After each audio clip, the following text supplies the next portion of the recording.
இந்த திருப்பலி வாசகத்தின் பதிலுரை பாடல் பல்லவியாக ஆண்டவர் இரக்கமும் கனியும் உடையவர். திருப்பாடல் 145 இறைவசனம் 8.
முதல் வாசகம்.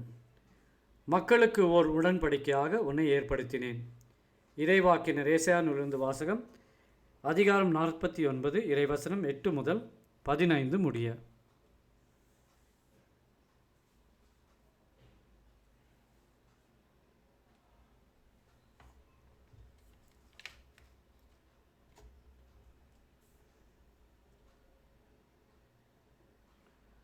ஆண்டவர் கூறியது: தகுந்த வேளையில் நான் உமக்கு பதிலளித்தேன். விடுதலை நாளில் உமக்கு துணையாய் இருந்தேன். நாட்டை மீண்டும் நிலைநாட்டவும் பாழடைந்து கிடக்கும் உரிமை சொத்துக்களை உடைமையாக்கவும் நான் உம்மை பாதுகாத்து மக்களுக்கு ஓர் உடன்படிக்கையாக ஏற்படுத்தினேன். சிறைப்பட்டோரிடம் புறப்படுங்கள் என்றும் இருளில் இருப்போரிடம் வெளிப்படுங்கள் என்றும் சொல்வீர்கள். பாதையில் அவர்களுக்கு மேய்ச்சல் கிடைக்கும். வறண்ட குன்றுகள் அனைத்திலும் பசும் புல்வெளிகளை காண்பர். அவர்கள் பசியடையார், தாகமுறார். வெப்ப காற்றோ வெயிலோ அவர்களை வாட்டுவதில்லை. ஏனெனில் அவர்கள் மேல் கருணை காட்டுபவர் அவர்களை நடத்தி செல்வார். அவர் அவர்களை நீரூற்றுகள் அருகே வழிநடத்துவார். என் மலைகள் அனைத்தையும் வழியாக அமைப்பேன். என் நெடுஞ்சாலைகள் உயர்த்தப்படும். இதோ, இவர்கள் தொலையிலிருந்து வருவார்கள். சிலர் வடக்கிலிருந்தும் சிலர் மேற்கிலிருந்தும் சிலர் சீனிம் நாட்டிலிருந்தும் வருவார்கள். வானங்களே, மகிழ்ந்து பாடுங்கள். மண்ணுலகே, களிக்கூறு. மலைகளே, அக்களித்து ஆர்ப்பரியுங்கள். ஆண்டவர் தம் மக்களுக்கு ஆறுதல் அளித்துள்ளார். சிறுமையுற்ற தம் மக்கள் மீது இரக்கம் காட்டியுள்ளார். சியோனோ, ஆண்டவர் என்னை கை நெகிழ்ந்து விட்டார், என் தலைவர் என்னை மறந்து விட்டார் என்கிறாள். பால் குடிக்கும் தன் மகவை தாய் மறப்பாளோ? கருத்தாங்கினவள் தன் பிள்ளை மீது இரக்கம் காட்டாதிருப்பாளோ? இவர்கள் மறந்திடினும் நான் உன்னை மறக்கவே மாட்டேன்.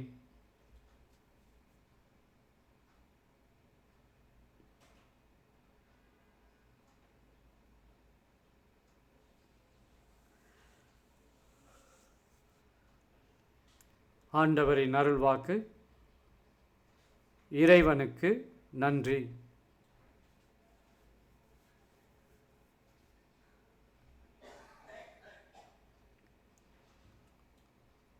பதிலுரை பாடல். ஆண்டவர் இரக்கமும் கனிவும் உடையவர், எளிதில் சினம் கொள்ளாதவர், பேரன்பு கொண்டவர். ஆண்டவர் எல்லாருக்கும் நன்மை செய்பவர், தாம் உண்டாக்கிய அனைத்தின் மீதும் இரக்கம் காட்டுபவர். பல்லவி. ஆண்டவர் இரக்கமும் கனிவும் உடையவர்.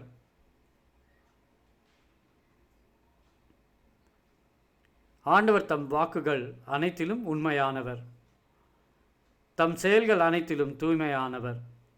தடுக்கி விடும் யாவரையும் ஆண்டவர் தாங்குகின்றார், தாழ்த்தப்பட்ட யாவரையும் தூக்கி விடுகின்றார். பல்லவி. ஆண்டவர் இரக்கமும் கனிவும் உடையவர். ஆண்டவர் தாம் செய்யும் அனைத்திலும் நீதியுடையவர். அவர் தம் செயல்கள் யாவும் இரக்க செயல்களே. தம்மை நோக்கி மன்றாடும் யாவருக்கும், உண்மையாய் தம்மை நோக்கி மன்றாடும் யாவருக்கும் ஆண்டவர் அண்மையில் இருக்கிறார். பல்லவி. ஆண்டவர் இரக்கமும் கனிவும் உடையவர்.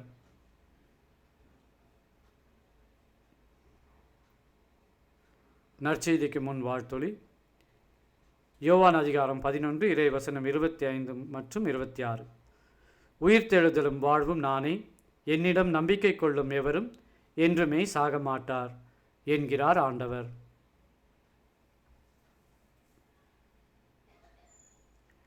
நற்செய்தி வாசகம். இறந்தோரை தந்தை எழுப்பி அவர்களை வாழ வைப்பது போல மகனும் தாம் விரும்பியவர்களை வாழ வைக்கிறார். யோவான் எழுதிய தூய நற்செய்தியிலிருந்து வாசகம். அதிகாரம் 5 இறைவசனம் 17 முதல் 30 முடிய.